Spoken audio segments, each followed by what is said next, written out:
네, 이데일리 김상현 뉴욕 특파원입니다.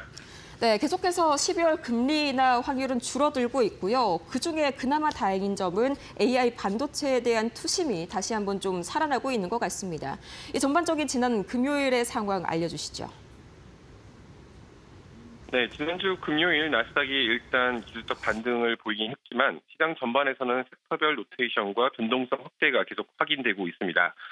현재 관전 포인트는 세 가지 정도로 정리됩니다. 첫째, 금리 기대 변화입니다. 연준 인사들이 12월 금리 인하의 신중한 메시지를 내놓으면서 시장이 그동안 기대했던 완화 사이클이 다시 불확실한 구간에 들어갔습니다. 이 흐름은 가치주와 성장주 간 자금 이동을 계속 자극하고 있는 분위기입니다. 둘째로는 미 국채 10년물 국채 금리 흐름입니다. 10년물이 최근 4.1%대까지 다시 올라면서 인플레이션 우려가 재부각되고 있습니다. 금리가 다시 경계선 위로 올라설 경우 주택시장, 기술주, 고위험 자산 전반에 압력이 커질 수도 있습니다. 마지막으로 AI 메가캡 중심의 구조의 부담입니다. 그간 시장을 견인해온 소수 기술주에서 차익 실현이 나타나고 있고 AI 투자가 실제 실적으로 연결될 시점이 늦어질 가능성에 대한 고민도 커지고 있습니다. 이번 주 엔비디아 실적 발표에서 젠슨왕의 발언이 그 어느 때보다 주목받는 이유입니다. 종합하면 단기 조정은 과열을 일부 시키는 효과가 있었지만 금리와 채권 금리 방향성 그리고 기술주 중심 구조의 피로도가 향후 시장 큰 흐름을 가르는 핵심 변수가 될 것으로 보입니다. 네, 한마디로 금리 인하에 대한 기대감이 꺾인 현 시점에서는 이번 주 엔비디아의 이 실적 발표가 AI 반도체와 기술주를 중심으로 다시 한번 좀 시장을 일으킬 수 있는 주요 촉매가 될 것 같습니다. 그러면 이 금리 인하 계속해서 확률이 좀 낮아지고 있는데 거기에 대한 주요한 배경이 바로 데이터 공백이죠. 현재 월가에서는 이렇게 부족한 데이터로 어떻게 미국 경제를 평가하고 있을까요? 네, 이번 석가훈이 사실 역대 최장 기간이기 때문에 경제 지표 공백이 상당히 길었습니다. 그 기간 동안 월가가 활용할 수 있었던 공식 데이터는 사실상 주간 신규 실업수당 청구 추정치 하나뿐이었는데요. 이 수치가 예상외로 안정적이었습니다. 셧다운 직전 21만 8천 건에서 최근 추정치도 22만 8천 건 수준으로 큰 변화가 없었습니다. 그래서 월가에서는 경제가 더 나빠지진 않았지만 좋아진 것도 아니다는 평가가 우세합니다. 다만 이는 어디까지나 제한적인 추정 데이터에 기반한 가설일 뿐이고 앞으로 한 달 동안 밀린 지표들이 순차적으로 공개되면 노동시장, 소매 판매 등 실물 경기 흐름을 다시 점검해야 한다는 의견이 많습니다. 실제로 봄 이후 고용 증가세는 크게 둔화됐고 구직도 점점 어려워지는 구조적 요인이 나타나고 있습니다. 대미 부모 은퇴, 이민 간소 등 노동 공급 축소가 일부 원인으로 지목됩니다. 여기에 지속되는 인플레이션 압력이 또 하나의 부담입니다.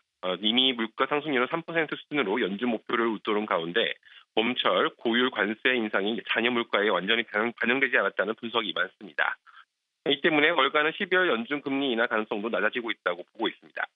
결국 월가의 현재 평가는 겉으로는 버티고 있지만 내부적으로는 분명 경고등이 켜진 상태입니다. 상위 소득층의 자산 효과 덕분에 소비가 유지되면서 전체 성장률이 지탱되고 있지만 고용시장 냉각과 물가 부담이 동시에 누적되는 양상은 내년 경기 흐름의 리스크 요인으로 꼽히고 있습니다. 네, 지속적으로 이 금리 인하에 대해서 좀 비관적인 분위기가 확산이 돼서일까요? 비트코인 가격도 좀처럼 이 10만 달러 위를 제대로 회복하기가 좀 어려워 보이는 움직임 보이고 있는데 확실히 11월 들어서 계속해서 매물 추리지 못하고 있는 비트코인입니다. 계속해서 기관들의 매도세가 이어지고 있다고요. 네, 현재 비트코인이 10만 달러 아래에 내려가면서 시장 분위기는 확실히 식은 것은 사실입니다. 특히 최근 약세의 핵심 요인으로 지목되는 부분이 이른바 고래들의 매도 증가인데요. 월가에서는 이 움직임을 단순한 공포 매도라기보다는 일정 부분 예견된 차익 실현 구간으로 해석하는 분위기가 있습니다. 블록체인 데이터 분석 업체들의 공통적인 평가도 비슷합니다. 장기 보유자나 대규모 투자자들이 일정량을 꾸준히 매도해온 것은 이번 사이클에서 돌발적 현상이 아니라 이전 강세장에서도 반복됐던 계단식 분배 패턴이라는 것입니다. 실제로 7년 이상 보유한 장기 고래 지갑들이 일정한 속도로 비트코인을 매도해왔고 이는 시장 붕괴를 노린 페니석 덤핑과는 다르다는 분석입니다. 다만 시장의 문제는 공급이 아니라 수요 측면의 약화입니다. 과거에는 고래의 매도가 나오면 ETF 자금 유입이나 신규 매수세가 이를 받아냈지만 최근에는 비트코인 ETF에서 5주 연속 자금이 빠져나가면서 완충 장치가 약해진 상황입니다. 매수 대기 세력이 얇아진 만큼 가격 탄력성이 크게 떨어졌다는 우려가 나옵니다. 또 하나의 것은 거시 환경의 악화입니다. 연준의 12월 금리 인하 가능성이 낮아지고 고용시장 둔화 우려가 커지면서 위험 자산 전반이 다시 압력을 받고 있습니다. 실제로 4분기에는 계절적 강세를 기대하는 심리가 컸는데 이제는 그 심리가 상당 부분 꺾인 상태입니다. 종합하면 월가에서는 단기적으로 거래 유동성과 투자 심리 약화로 변동성이 더 커질 수 있다고 보지만 단기 강세의 기조 자체가 꺾였다고는 보지는 않습니다. 관건은 연준의 정책 변화와 거시 지표 그리고 ETF 자금 흐름이 언제 다시 개선세로 돌아올 수 있냐가 앞으로의 주요 포인트가 될 것으로 보입니다.